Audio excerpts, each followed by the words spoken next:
my name is Sherry McKeon, and this is Crosspotin, a place where magical people meet. This is going to be your November 2018 horoscope for the Native American Zodiac, which is this right here. There's a hawk, beaver, deer, the flicker or the woodpecker, the salmon or the sturgeon. There's different tribes have slightly different names. You got the brown bear, the crow, the snake, the owl, the goose.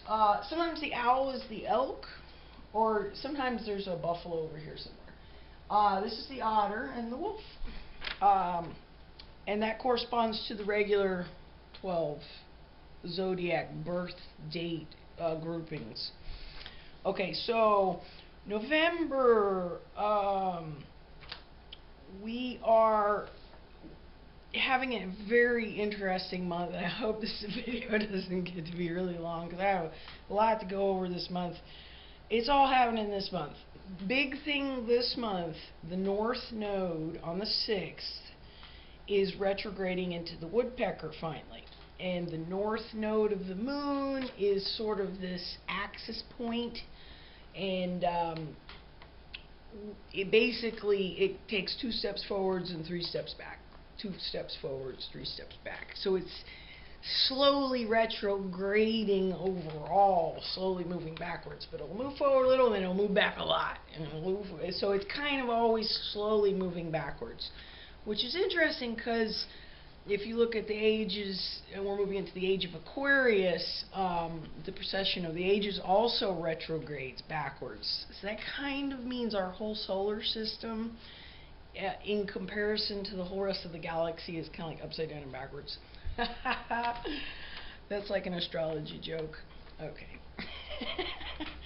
Okay, so this, basically, this is a big shift on the planet. If you want to think of the macro as the same as the micro, the planet has a magnetic pole going around the planet. It comes out of the North Pole, goes around into the South Pole. North and South node of the moon are sort of similar energy kind of dynamics if you want to compare apples to apples. So what happens is that magnetic flow flows out and around, and the magnetism is sucked back into the South Pole, and that buffers us from the sun's radiation, and that's what causes the aurora borealis when those sun flares get really bad.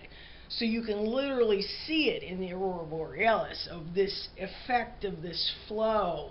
And the moon has sort of a similar flow, and we look at it more as like the north is where you're supposed to head, and the south is kind of like what you leave behind, or kind of where you're comfortable too, kind of like your past and where you've been and where you're comfortable and what you leaving behind. The north is where you're heading and really what's best for you, but not always what's easiest either. So that's the north and south node of the moon. So it's going back into the woodpecker. It's been in, the salmon. So now it's going back into the woodpecker, and so this is going to be needing a lot more safety and security. It's going to be a lot more important, and one point I wanted to make about this is that I consider all humanity, basically, in the basic evolutionary sense, as Serengeti souls, okay? We are all collective south node is where we're most comfortablest, is on the Serengeti, where we developed 4 million years ago as little proto-monkeys, or whatever you want to call them. So, we're Serengeti souls. That's where we need to be. So we all need to create, hold on, I gotta turn the air conditioner off. That's too much noise. Sorry about that. So we need to create this garden. You can even do it in the winter up north with rocks, like a rock garden. Places like Lowe's or Home Depot often have little waterfalls you can set up on a back porch. It is so important for our souls to have this little garden spot, especially with the North Node going back into the woodpecker. So another thing that's becoming, I keep hearing it everywhere, is forest bathing. forest bathing is a term that's Japanese, but it's very universal, especially in Thai culture, in Native American culture, in Polynesian culture, Aborigine culture, traditional tribal African culture. I mean, being in nature is your medicine.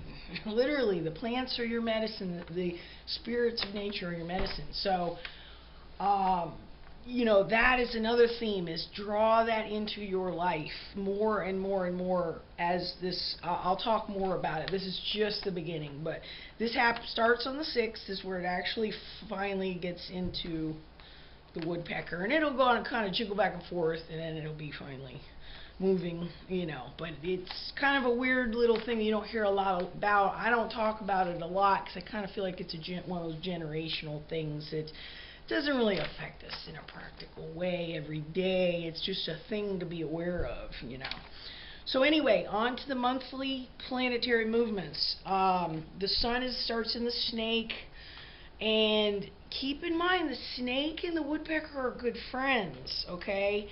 So the snake wants therapeutic stuff and medicinal stuff. I mean, this is just, there's so much energy supporting this right now, to find that little space in your own home or in your own life of where you can have that little place of safety and serenity, and your little, what you could call your serenity garden, even if it's a rock garden or a little sand garden with sand patterns. It doesn't even have to have plants. In Thailand they make all kinds of neat things. I was looking at some pictures. You can make any kind of a garden or a space that just lets your mind think differently, basically. So on the 22nd, sun moves into the owl. Think of the owl as much more thought than the snake is more instinct. Once you're into the owl on the 22nd, the owl likes to fly a perimeter check, around his little territory. He likes to patrol. He likes to check on things. He likes to go and be adventurous and explore and do a circuit and do, what I hear kids say, bust a block, like go do around the block just to see what's happening around the block, So, once after the 22nd, the owl, there's a lot more of this kind of an energy wanting to get out and about. So, it's a good time to spread the spirit medicine. So the new moon in the snake, which is the new moons are the beginnings of things. This is on the 7th, the new moon on the 7th. Get your garden, get your serenity garden, even if it's rocks or even if it's just a big painting of a garden or a river or a mountain or something, just something that can just let your mind wander and let your mind feel free, and something that inspires you. This is going to be a great outlet and a kind of therapeutic, cathartic kind of thing. Full moon on the 23rd in the deer.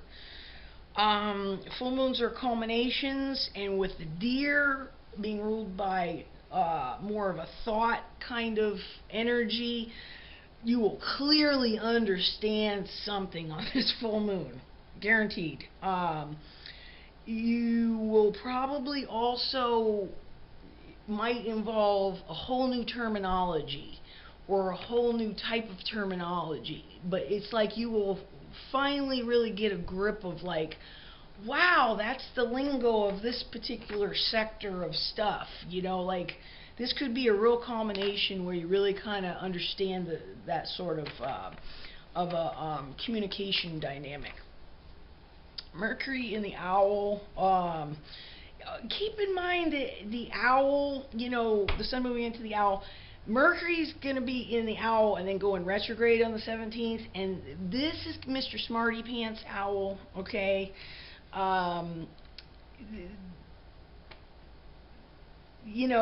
Overly curious is another thing that comes to mind with a retrograde owl, but definitely a Smarty Pants Owl, so be careful of that with Mercury as your thoughts and your communications, okay? Venus, It's retrograde. So basically, Venus kind of disappears for 40 days, or I should say 40 nights, and then it pops back up again in the morning as the morning star.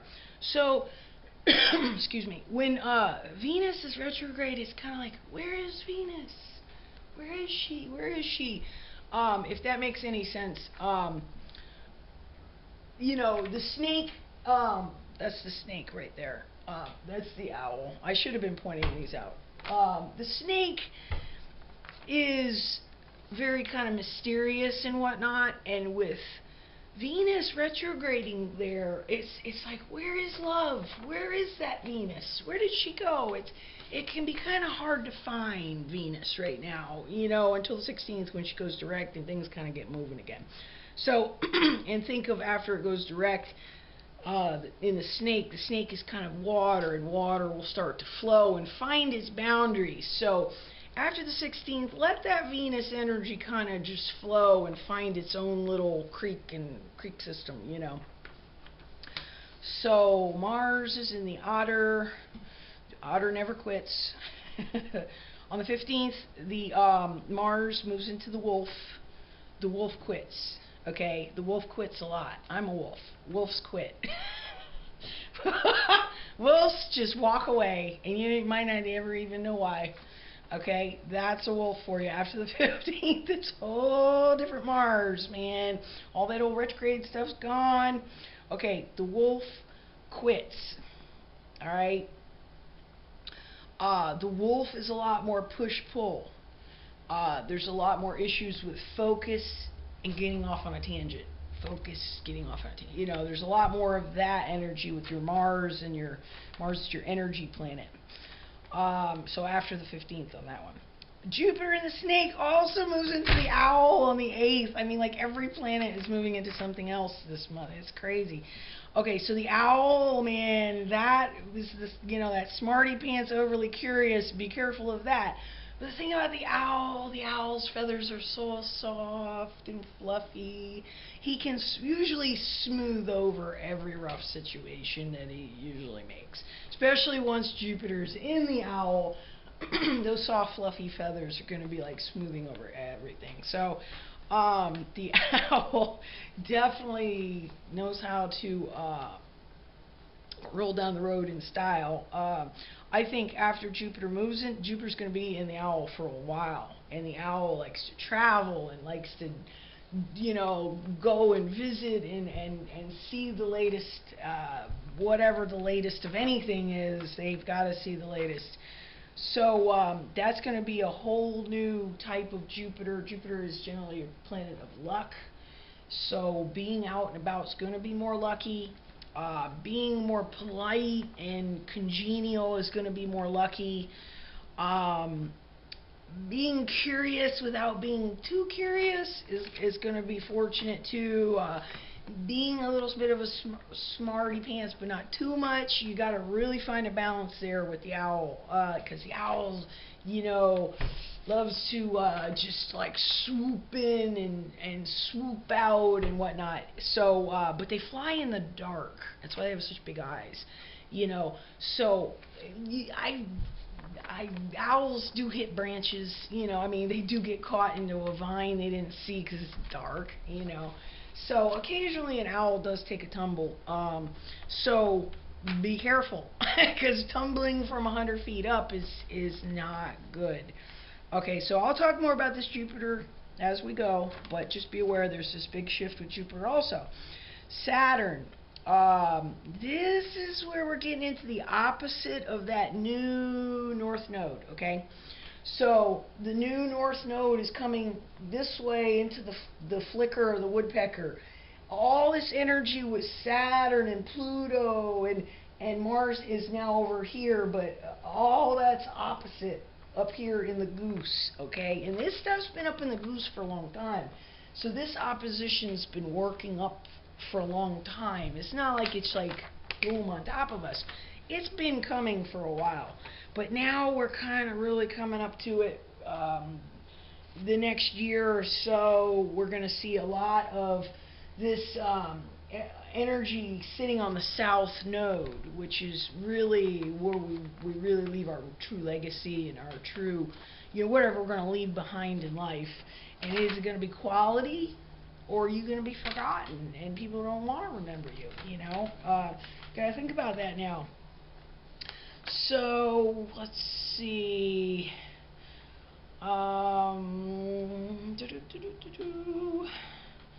The goose, what do I have here?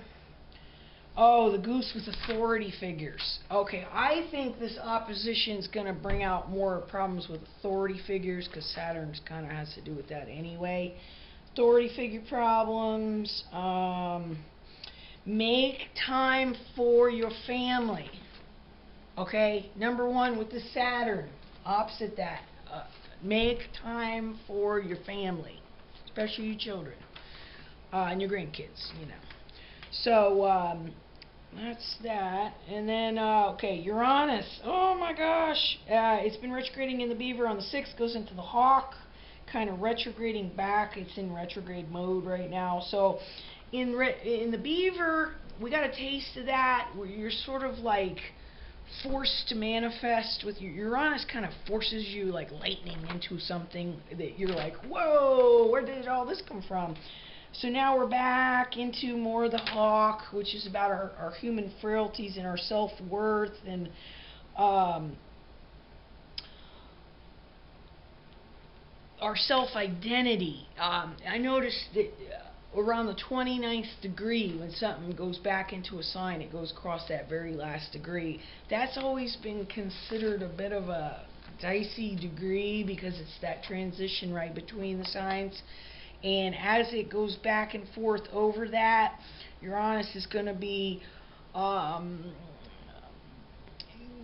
of showing yourself in the mirror, I think. Like, do you like what you see in the mirror? Is this really what's giving you self-worth and self-identity? And I think we're kind of going back and forth over this little territory, over this 29th degree. It will eventually come forward and move on out of there, but it's very interesting that that's happening now with Neptune in the Wolf, and Neptune's right at like the halfway point through the Wolf, and that's like this 15 degree kind of funny little degree there. It's kind of like an interpretation degree, you might say, where it's the exact interpreting of the last sign and the sign before and the sign ahead, and you have to do the exact interpretation of both of them together to get it right. And it's like, how far have you really come halfway? Can you really do it? So it's interesting that Neptune's kind of at that point where the otter never quits and Hawk is like lightning. So though the water of Neptune's got to flow, the Wolf's got to flow between those. Like, that's your channel of flowing with Neptune right now. So stay in that channel. Let it channel you. It's okay. That's really the whole idea, And then Pluto's in the Goose. What traditions, like drinking traditions, are changing big time.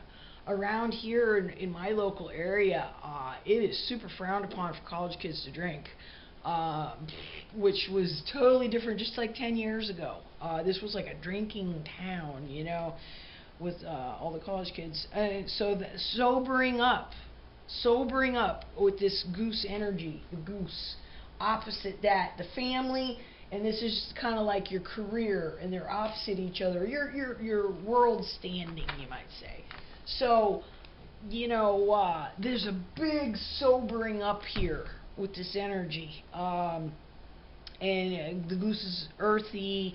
So, solid things are in trouble, like coral reefs are in trouble.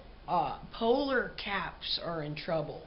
These solid things of the earth are in trouble, and they're dissolving away in a way. So what solid things are going to stay, and what things are going to just permanently go away, and So keep in mind with the Pluto in the goose, that's a long-term generational trend. So just keep in mind that those are the sort of things we're going to be dealing with for quite a while. Most of the aspects this month are really good. You got Sun sextile Pluto on the 11th. Mars sextile Uranus on the 15th is going to be good. I really think that the Mars square Jupiter on the 19th, that's the first major aspect I've seen of Jupiter since Jupiter went into the Owl. So I'm actually thinking that's probably going to be refreshing and popping and kind of a good aspect. On the 22nd it's the full moon, and then Neptune goes direct on the 24th, and then you get in the 25th, Sun conjunct Jupiter. 27th, Mars sextile Saturn, another good one. And then Mercury conjunct Jupiter in the Owl. So that Sun conjunct Jupiter on the 25th, that's in the Owl. The Mercury conjunct Jupiter, that's in the Owl. And then the very last day you got the Venus opposite Uranus. So I think like the Venus stuff will straighten out kind of after that Venus opposite Uranus. That could be the last kind of balancing act for Venus. And then even though she's kind of back up in the morning, she won't be like really getting her coffee and getting going until probably the 1st of December. So yeah, Jupiter's looking great. Just keep in mind that's a new kind of luck, this kind of a new era, a feeling of luck that's coming through.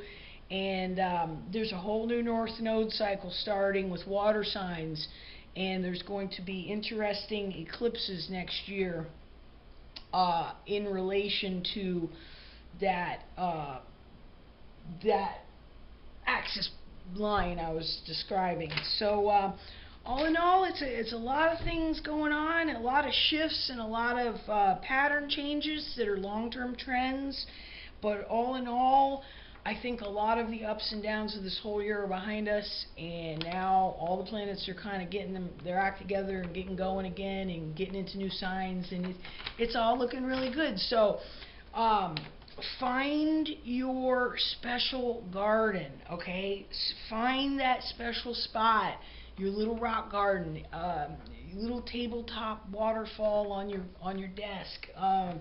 Maybe it's a centerpiece in the middle of your dining room table, or it's just a special little place on a little coffee table in the corner, or a little place, you know. Find your little happy place. Find your little serenity garden. Find your little place of safety and security, and that's going to be very helpful and therapeutic, I think, as we go through this next duration, we'll say. So I'm glad that my Twitter is blowing up. Thank you, my Twitter people and all my Antarctica researcher people. I'm with you in Antarctica, man, that Antarctica diaspora.